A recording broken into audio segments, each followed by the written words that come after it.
And I want to say a big welcome to all our friends in Dublin who are watching this right now, and to everyone watching online. Glad you're here with us too. You know, I don't know about you and the relationship you had with your dad growing up, but I had a really good relationship with my dad all the years I was growing up. And as I was thinking about it, I began to realize that my dad was the closest thing to a superhero that I ever knew. And again, I don't know about your story, but like when I was born, they asked my dad what his profession was. Like, what's on my birth cert is like rock and roll drummer. Like, that's what I done on my birth cert. He was a full-time musician. In fact, when I asked him what he did before becoming a rock and roll drummer, like, how did you ascend such height? He said he was a milkman. I thought, milkman? And he goes, yeah. I would kind of give him some stick. He said, you should be grateful because neither you nor your 17 half-brothers and sisters would be around if it wasn't for me in that milkman job. Wait for it. You're catching it. So he was a milkman, and he grew up to become a rock star, and then eventually he joined the army, and, you know, because my dad is my dad, wasn't just happy being a regular soldier. He wanted to be the best of the best, so he joined the special forces. And my dad was a weapon. Do you know what I'm saying? He was just this soldier. I can remember being a kid and growing up in a military camp, and around 4 o'clock I'd be waiting for him to come back from wherever he'd be, tell these stories of jumping out of helicopters and climbing mountains and shooting all sorts of stuff. And I was thinking, wow. And then eventually, you know, he got a Harley Davidson like that one and started driving a motorbike. And I'm just really grateful for my dad. And I understand that for all of us that may not be the case. But understand this, my dad is not perfect. He never was perfect. In fact, in all the years that I was growing up, my dad had a lot of challenges. He had challenges with alcohol. He had challenges with a temper. He had challenges with anger. Myself and my dad would fight a lot. He could be very aggressive. He could be physically aggressive. It wasn't until really that he had an encounter with Jesus that his life was completely changed. But nonetheless, I always knew that my father loved me because he always told me that. Not all of us have the experience of an earthly father that is good and positive, but there's two things I want to say to us today. The first thing is this: if you've never had a positive experience with an earthly father, how good, how cool, how comforting is it to know that we can have a positive and good experience with our heavenly Father? That Jesus, as Pastor Glenn said, taught us to pray, "Our Father who art in heaven." And he is good, and he is constant, and he is kind, and he is gracious, and he is strong. He is a God that overcomes. He is a God who's never been defeated. He knows how to be strong but gentle at the same time. And the second part of this wonderful challenge is, despite how we've experienced our fathers, we all, as men in particular, speaking to the men, we get equal chance, despite the story that we were brought up in, to rewrite the story for our kids. Maybe you're hearing your grandparent to write the story for the grandkids. Maybe you're hearing you're young and single for your future kids. We have the opportunity to make some decisions that will change drastically the trajectory that our life was set on, so that our kids don't have to experience the things that were negative in our lives, but can experience the positives. Now, the thing about superheroes right now is that superheroes are a major theme in our culture. So many movies, literally, I think it's like 1 out of 5 movies now coming out are superhero-oriented or themed movies. And I love watching those movies. I love bringing my boys, see those movies. Just a couple of days ago, I went to see a movie in the cinema, and it's so intriguing to me how captivated we are, how inspired we are, how encouraged we are with the theme of superheroes. But when you look at these superhero movies, one of the things you realize if you pay attention to the detail is that what often makes a superhero super isn't their supernatural powers, but actually it's their ability to interact and overcome the challenges of the human experience. Like, if we're just going to watch someone who's great, we'd all be bored in 5 minutes. What makes the story interesting is that we can relate to them, because even though they have these supernatural superpowers, ultimately they face the same emotional challenges we go through, the same relational challenges. There's stuff, outward pressure on top of them. Very often, nearly every movie, the superhero almost dies, or maybe does die, but then there's the great comeback we all cheer, and we love those kind of movies. What makes superheroes super isn't their powers or their abilities, or whether they were born in Krypton or come from South Dublin. What makes them great is that they have interacted with the human experience and overcome it and have something to teach us as a result. Now, even though superheroes may be far-fetched and may be, theatrical beings that are made up for entertainment, I believe that in real life we have some real superhero style role models that we can look up to. I think there's loads of them in our church. I think there's loads of them in our culture. I think there's loads of them in history. But from my perspective, the greatest superhero that ever was and is can only be Jesus. Because in Jesus, we actually find the closest thing, God made flesh, coming and living amongst us, and while being totally God, also totally human, he interacts with all the human emotions of hunger and tiredness and grief and stress and heartache and betrayal and pain, to the point where we know how the story goes. He is literally killed, unjustly for something a crime did not commit, but then rises from the dead to give us life, hope, and victory. And as I look at the life of Jesus today, as I was thinking of today's service, today's message, where I would speak, especially, and this is true for all of us. I mean, if you're here and one day you're going to be a father, or you are a father, or you're a grandfather, or if you're a mother, if you're going to be a mother, if you're a grandmother, wherever we are, I think we all can learn something today about these 6 characteristics of really what makes a hero or a heroine. I want to look at 6 characteristics of what makes a hero a hero. And these are characteristics you will see in every major superhero you can think of in the movies or a comic book or a novel or a story. And I want to show you how each one of these characteristics was also intrinsically part of Jesus' life and ministry and his existence on earth. And 6 things I think we need to implement into our lives if we're going to rewrite our family stories so our kids can look up to us and say, my dad, my mom, they're my heroes. They're my heroines. So the first characteristic of any hero is obviously courage, right? If I surveyed you, if you serve anyone else, what's the first thing that comes to mind when you think about the characteristic of a superhero? And courage has to be up there. I mean, it's the most basic virtue of all heroes. They're brave. Come on. They're noble. They have valor. I mean, it's not that they don't have fear, inabilities, or even challenges. I mean, they can experience all those emotions. That's what makes us connect with them. But they have the ability to overcome that fear, to overcome those challenges. Ultimately, that leads to a confrontation with a bad guy. And even though they may get their little, bum kicked and they may lose a battle or two, ultimately they find what it takes, or they find within themselves the means, the strength, the depth of heart, the courage it takes to overcome. Courage is such a fundamental virtue and characteristic when it comes to what makes up a hero. What's really interesting is that for many people, when you think of the word courage, you don't automatically assume the word Jesus goes with it. I mean, how many of us ever thought about a courageous Jesus? When's the last time you wondered or thought about or read or spoke about a courageous Jesus? But when you read the gospel, when you read the story of Jesus' time on earth, one of the things you cannot deny, one of the things you cannot miss is that Jesus was incredibly courageous. Not just once off, not just in the cross, but right throughout his time on earth, he was constantly displaying the kind of courage that we would see in superheroes. One example of this is found in Mark's Gospel, chapter 11, verses 15 to 18. Pick up the story. It says this: on reaching Jerusalem, Jesus entered the temple courts and began driving out those who were buying and selling there. He overturned tables of the money changers and the benches of those who were selling doves, and would not allow anyone to carry through merchandise in the temple courts. And as he taught them, he said, "Is it not written, my house will be called a house of prayer for all nations? But you have made it a den of robbers." Verse 18, the chief priests and teachers of the law heard this. Listen, this is very, very important. This is very serious. They weren't upset with him. They weren't trying to figure out a way to get back at him. They weren't thinking, how do we overturn his tables? They literally wanted to kill him. When's the last time you did something that caused someone else to want to kill you? It's very serious. For they feared him because the whole crowd was amazed at his teaching. What I want to show you here today is that one of the characteristics of Jesus' teaching, it was clear, it was true, it was compelling, but it was also courageous.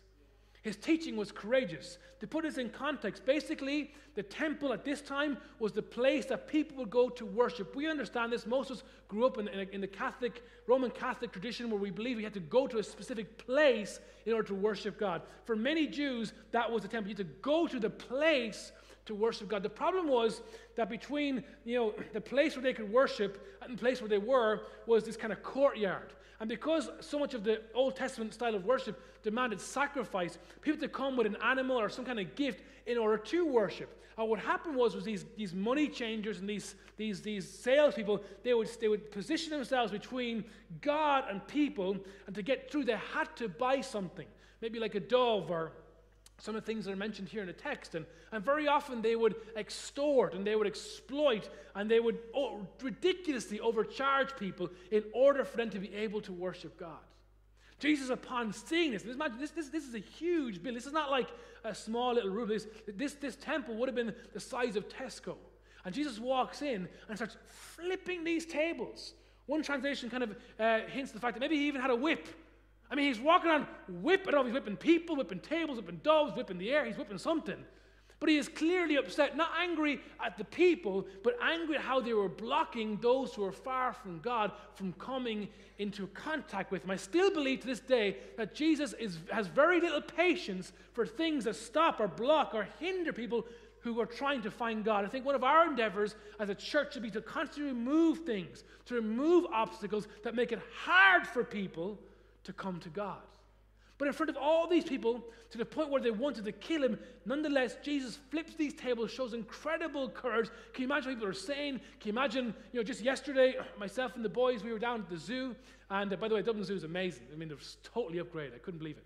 And had a great time. And we went to one of these playgrounds, and the boys are playing. And all of a sudden, these other two guys are standing there, and their two kids begin to get into a little squabble, as it happens with boys.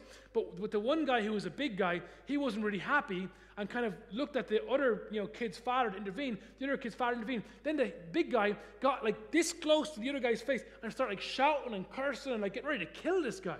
And out of nowhere, this other man appears, jumps in between both of them and starts to separate this fight. And basically, the guy's point was, you should be intervening. You should not be allowing your kid to act like this. This whole thing almost broke up. I was just thinking about maybe when Jesus was flipping these tables, there were some big dudes there who weren't really happy with their tables being flipped over and their money being spread all over the temple and their doves being let free. I mean, it was a courageous thing that he did, confronting all these people, confronting the leaders, confronting the system and saying, this is not right. We should not make it difficult for those who are far from God to come to him.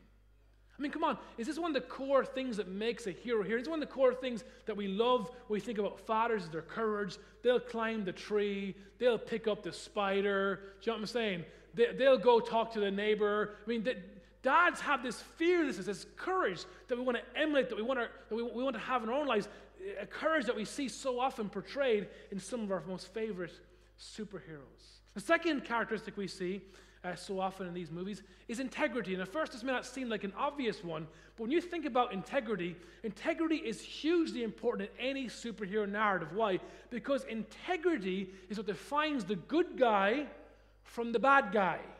And when you watch movies where the good guy becomes the bad guy, it's because he compromises on his integrity. A superhero can't be a hero if he doesn't have courage, but he also can't be a hero unless he has integrity. The word integrity literally means to be whole, authentic. It doesn't mean perfect. We see so often in these themes, in these stories, these movies, that superheroes oftentimes screw up and they fail and they make bad choices and they hurt people. That's part of life. That's part of the emotional human experience. What differs the superhero from the bad guy is, number one, the motive for which the mistake was made, but number two, what they do in light of their mistake. Like I said to you earlier on, my dad was not a perfect dad. Oftentimes he would break doors and he would physically beat us and so on and so forth. But every time my father erred, one of the things that characterized him, one of the things I want to most emulate in my life, was he would always find the courage, because of integrity, to come and apologize. After he got sober, after he had some hours of sleep, after he got over whatever he's going through, he'd come and say, I shouldn't have done that, I'm sorry. And it's so amazing, despite all the pain and all the the crossing over the line of my life, that because of the integrity and the ability to apologize and ask for forgiveness and own what was wrong, where I should look back and see those days as terrible and look at my father and see him as a monster, I love him. Not because he didn't screw up, but because he had the ability and integrity to own what he did wrong. This is really important because when you think about your favorite movie, your favorite superhero, even the latest one, this is you. This is what separates good from bad, good from evil, the good guy and the bad guy. Again, we see this example in Jesus' life and ministry. In Matthew's Gospel, chapter 22, verses 15 to 17, we pick up this story. The Pharisees went out and laid plans to trap him. So these Pharisees wanted to try trap Jesus with his words, okay? So they kind of formed this plot, this plan to capture him, to ambush him. They send out some of their disciples along with these people who were called Herodians. These Herodians were subjects who were loyal to King Herod. Herod was a puppet king at this time who was loyal to Rome, to Caesar. He was only in power because he was able to play the political game, and he was only in power because he was able to kind of collect taxes for the Romans. So what these Pharisees do is they orchestrate this plan. We're going to try to trap Jesus in either he will choose the side of the oppressed Israelites, or he will choose the side of the oppressing Romans with a question that's about to be asked. So these disciples, Herodians, go to Jesus and say, "Teacher, we know that you're a man of..." We know you're a man of... Question. How did they know he was a man of integrity? Unless he displayed integrity. Unless he had a track record of integrity. Unless what was portrayed, what was displayed, what was seen in his life and ministry was integrity. All we know is that they knew that Jesus was a man of integrity, and that you teach the way of God in accordance with the truth. You aren't swayed by others, there's the courage, because you pay no attention to who they are. Tell us then, what in your opinion is the answer to this question? Is it right to pay imperial tax to Caesar or to not? Again, this is a politically loaded question, because we can understand this coming from an Irish perspective. These guys have been under the oppression of Rome for quite some time. They don't like the Roman oppressors. They don't like the fact that they're working hard in the fields and give up the toil of their best fruit to the Roman war machine, paying taxes. So if Jesus sides the Romans, all the people will be disgusted and would possibly not want to follow him. Maybe even they will turn to a mob, want to kill him for his side of the Romans. But if he then takes sympathy on his Jewish brothers and sisters and opposes the Romans, now he's broken the law. Now he's encouraging rebellion. The price for encouraging rebellion in the Roman system was they would kill you, they would kill your family, they would kill everything you own, they would scorch the earth that you belong on and belong to, and they would make sure that nothing of you was left to make a point to everyone else. If you mess with Rome, this is what happens. So he's trapped. Now, if you want to read what happens, Jesus gives this brilliant answer. You can read on later on. He basically asked the question, he asked for a Roman coin. He says, whose face is on the coin? And whose name is on the coin? They say Caesar. And he basically says, give to Caesar what belongs to Caesar. If it belongs to him, give it to him. But most importantly, give to God what belongs to God.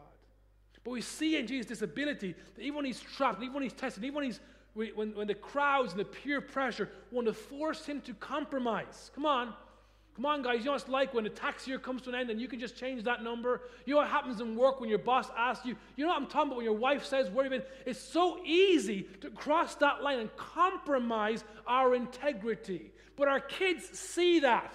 Our kids perceive that. Even though we don't tell them, even though we try to hide it from them, they know the truth of who we are. And we can either be men and women and people of integrity who, even though we fail, we own our mistakes. Or we can constantly cross lines and constantly cut corners and constantly compromise in truth. And all that we are doing is setting up and creating and continuing a perpetual cycle of no integrity in our family. And the fruit of that, of course, we see time and time again, is destruction. The third characteristic we see in heroes, this one again is huge, is service. I mean, if you went to the cinema and you went to see a movie about a superhero, and all the superhero did all day was sat around in a chair, eating breakfast rolls, drinking tea, talking about how great he was, thinking, man, I won that challenge. I am the ultimate man in this place. Like, that wouldn't be very entertaining, would it? What makes so many of our favorite characters so interesting is that they've devoted themselves, they've devoted their lives, even at the expense of themselves, to our service. What makes a hero our hero is their devotion to us in service. They don't have to help us. They don't have to use what their talents and their abilities and their gifts, for selfless gain. But nonetheless, they do. They dutifully commit themselves to helping other people. Some of them, some of these characters you see, they have kind of pseudo identities. They live by days in a certain form in order to be part of the human experience. Again, that's what makes them endearing to us. But then by night or when evil comes, they transform into this other being, very often wearing a costume, and they're gone. Sometimes leaving loved ones, leaving key events, leaving important dates. Why? Because they exist for the service of others. Again, we see this example portrayed in Jesus' life. In John's Gospel, chapter 13, verse 2 to 5, we find Jesus and the disciples. They're sharing the Passover meal. In fact, they've kind of come to the end of the Passover meal. And it says this in verse 2, the evening meal was in progress, and the devil had already prompted Judas, the son of Simon Iscariot, to betray Jesus. Now understand, and this is really important, let's just pause. We got to put the emotion to this. I mean, this is a friend of Jesus's. This is a guy who has spent at least maybe 3.5 years living every single day with Jesus. Have you ever been on a camping trip or on a work trip or travel with someone? You know what it's like, how even people you wouldn't naturally relate to as friends, how just time and proximity can forge a very strong bond, a lasting relationship. This wasn't just some guy in the back of the church that no one knew. This is someone who was involved. This is someone who is intrinsically part. This is a key player in the team. We're told that he was the treasurer. I mean, a key role in terms of Jesus' ministry and Jesus' organization in preaching the gospel. And whatever happened, for some reason, we're not told, Judas' heart was open. It was open to be exposed to the enemy's temptation. In this case, the temptation was to betray Jesus and hand him over to these people who, remember, they're plotting to kill him for the price of 30 pieces of silver. Now, what's really interesting is Jesus knew this was going to happen, he even predicted it, as we'll see in a second. And in verse 3, it says, Jesus, knowing or knew that the Father had put all things under his power, and that he'd come from God and was returning to God, which, by the way, again, this is huge. The moment Jesus kind of has this climactic moment of, I know exactly who I am, I know exactly where I'm from, I know exactly where I'm going, I know exactly who I belong to. As soon as Jesus has this revelation of total power, total honesty, he literally is the Son of God on the earth. His first thing isn't to fly into the sky like Superman and go, I am Jesus. Bow your knee and follow me. He isn't like, like laser eye the place and go, what's this party trick, everybody? He doesn't transform, random objects of furniture into living creatures. No. What was the first thing Jesus did when all power and everything, when he had this realization of who he was, what he'd come to do? Verse 4. He got up from the meal, took off his jacket basically, wrapped a towel around his waist, poured water into a basin, got down on his hands and knees, and again, in this culture, people didn't really wear shoes, sandals maybe, but they were walking through muck and animal feces and all sorts of things all the time. And he began to wash their feet. I don't mean pouring water, I mean washing their feet, massaging the dirt out, cleaning their feet, and then taking the towels wrapped around them, dried them until they were completely clean. That's amazing in itself. I mean, when's the last time you ever washed someone's feet? In fact, maybe we should just do it right now. I'm joking. You're like, oh my God. What's also so fascinating to me is that Judas Iscariot was one of the people who had their feet washed. Like Jesus knew, this guy's going to betray me. He's going to cut me. He's going to cut me deep. One of my closest companions is going to hand me over to my enemies, and in my most vulnerable hour, abandon me. And yet, even though Jesus knew this, he didn't discount him. He didn't treat him differently. He washed his feet just as much as he washed everyone else's feet.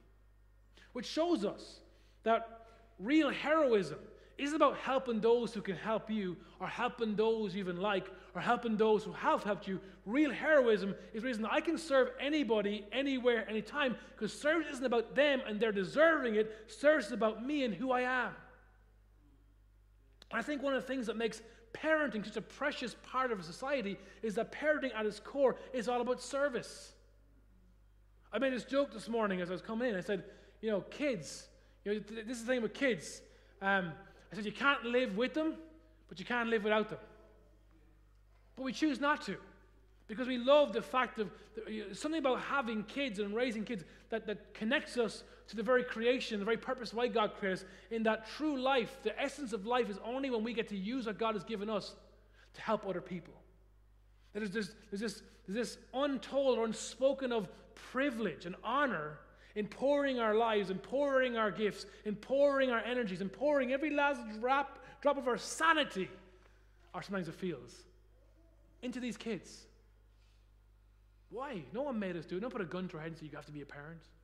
It's one of the most selfless and most servant-hearted acts in our society. And every single day, parents do it all over the world. Why? Because it connects us to God. We were built, we were made to serve. We were designed for service. Not in a slavery, overpowering kind of service, but this is who I am. This is what I want to do. This is how I want to be. Why? Because this is who God has created me to be. And every hero in any story is characterized by service, and so is Jesus, and so should we. If we want to rewrite the story of our history, then we need to learn to make some duvets. Come on, lads. We need to clean a toilet or a nappy. It's getting real now. We need to do more than just bring the bin out. My duty is done. We need to get over the fact you've worked all week. Yes, so have a lot of women. Get over it. That car doesn't work anymore. You've worked, you're tired, so does everybody else. What other excuse you got? We need to understand that the role that we're called to live in is not one of overbearing, overpowering, but to come and serve. Jesus said that we should love our wives just as, Apostle Paul in Ephesians chapter 5, we should love our wives just as Christ loved the church. What's the next line? And gave himself. See, every day we have the choice, not just men, but all of us, to give ourselves to what? To give ourselves away to other people. But other people are mean. They don't appreciate me. They don't understand me. They don't get me. Yeah, and? Jesus is washing the feet of the very person who moments from now, will walk out from his presence and betray him to the point where he will be killed. You think you got issues? When's the last time you had a friend who handed you over to be killed? You're all alive.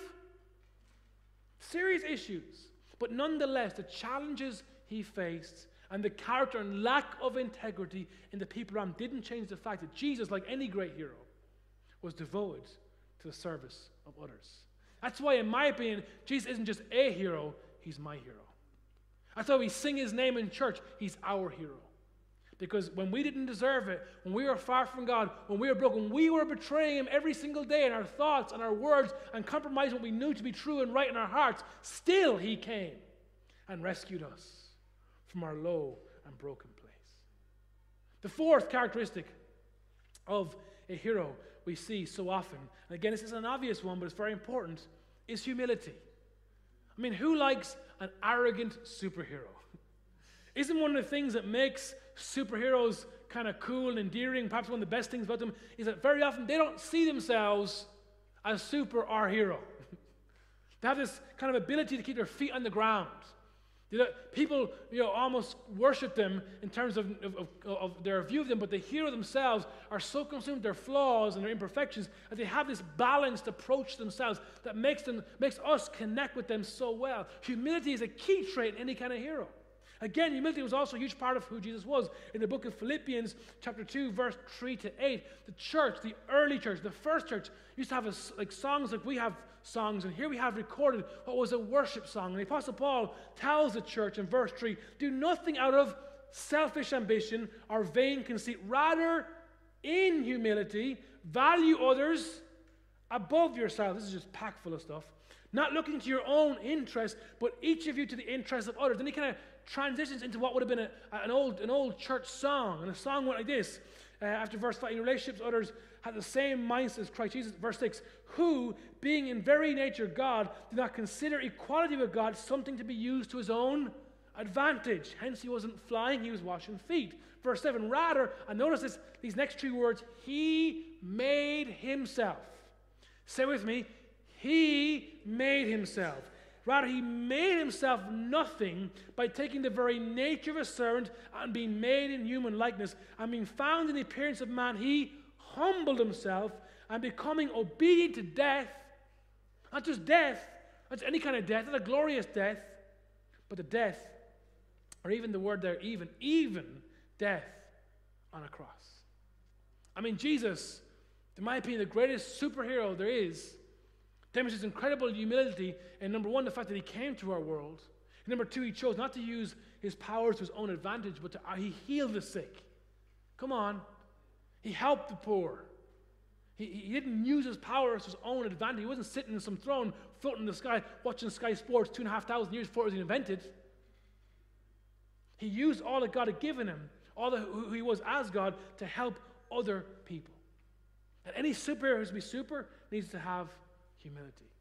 I wonder what benefit it could bring to our marriages and our homes and our workplaces if we, like Jesus and all our favorite superheroes, had just a little bit more humility. The fifth characteristic of these superheroes, and the fifth characteristic we see in the life of Jesus, is passion. Come on.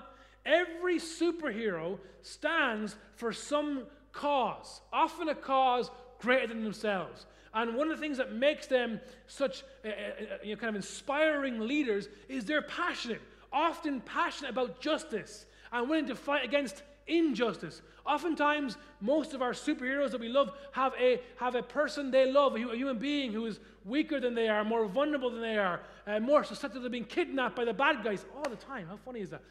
And so these superheroes are passionate about people. They're passionate about justice, and they're passionate about those they love and those who are vulnerable. And very often, what we see in movies is that just at the last minute when we think the superhero is dead, because of their passion, because of how much they feel, how much they care, how moved they are by these themes, they overcome overwhelming odds. Somehow they're finding within themselves to overcome overwhelming odds, climb out of holes, fly back from planets, defeat these bad guys, whatever movie you can think of, they find the ability within them to overcome these odds so that they can live to fight another day. Passion is a huge component in what makes superheroes super. And again, when you think about Jesus, I don't picture, and again, sometimes we got to be careful how we picture Jesus. We can picture Jesus as like Zen character who is very, feminine and very peaceful and never really spoke many words and, wouldn't really eat meat and, what I'm saying, would never have ridden a Harley Davidson, for example, and, that's how sometimes we can think of him.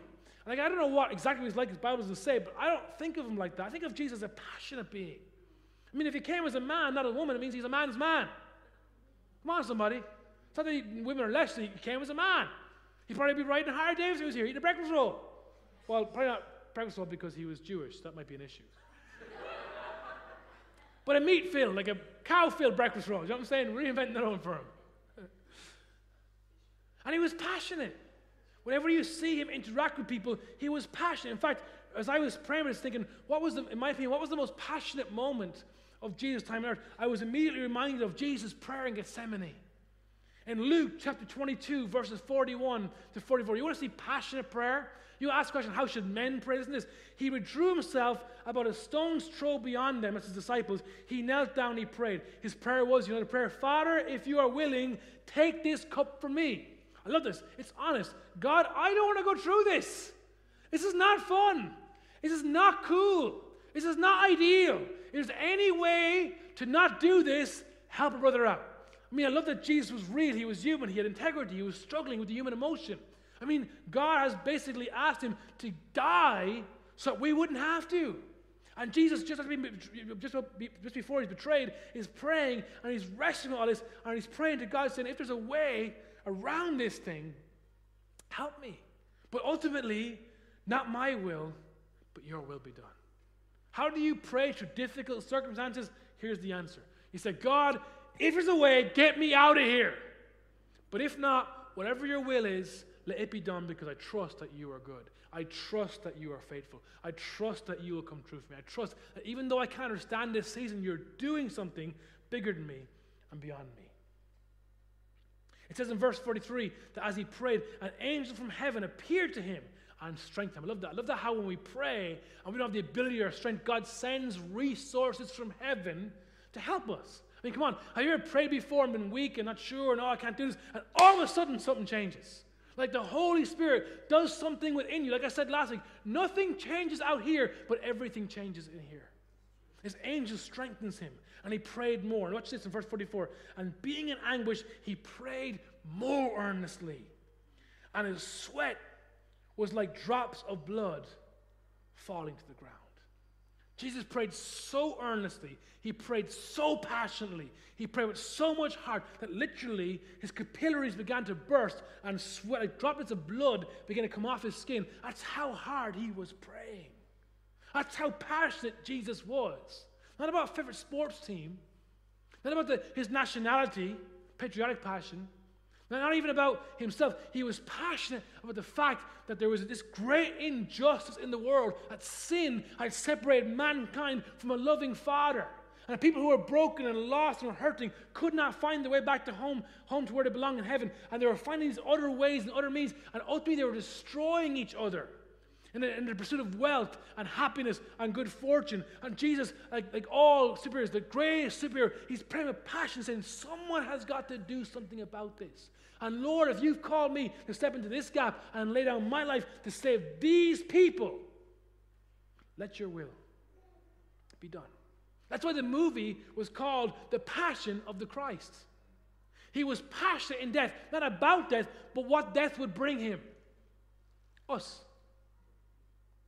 The passion of the Christ is you and me. It says in Hebrews that for the joy set before him, he endured the cross, scorning shame. What joy could be before Jesus that would drive him to the cross? The answer is you and me. He was passionate about people.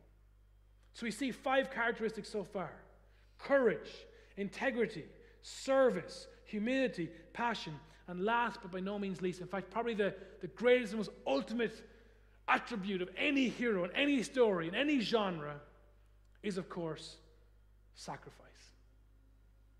These heroes are willing to do incredible things, selfless things, sacrificial things, in order to save everyone else. And of course, we see in Jesus the greatest sacrifice of all time. The God coming to our world, becoming man, living amongst us, being betrayed by his closest companions, chooses to go to die on a cross. Not just any death, but death on a cross. The worst kind of death. Publicly shamed, humiliated, disgraced, laughed at, and mocked. There Jesus hung for hours. And still found the grace and the love and the capacity and depth of heart to pray for those who are mocking him. Lord, forgive them.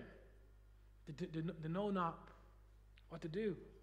What's interesting is sometimes, if you're not careful, we can fall into the thing that Jesus, well, he was caught out by death. He was found. He was caught.